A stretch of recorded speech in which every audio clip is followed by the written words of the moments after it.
Even the best of the best, they get an off season. Well, in business, we don't get an off season. We go 24/7, Monday through Friday, whatever it is. I know it's Monday, but I gotta ask you, how do you recover? I just came out of 4 days in Las Vegas with several thousand of my clients on and offline, and I know how much energy I put into my business. I know how much energy you put into your business, whether it's 8 hours a day or 12 hours a day or more.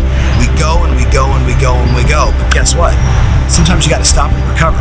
So I know you're hearing this on Monday. Maybe you need to think about this weekend. What do you need to do to get your energy right, your health right, your voice right?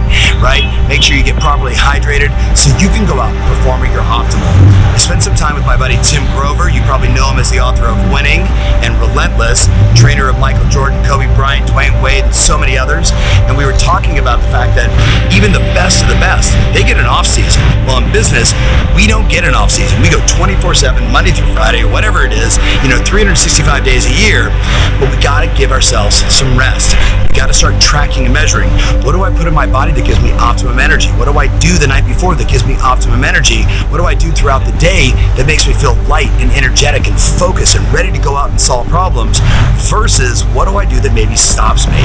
Think about that, and think about how you might get a little more rest, because guess what?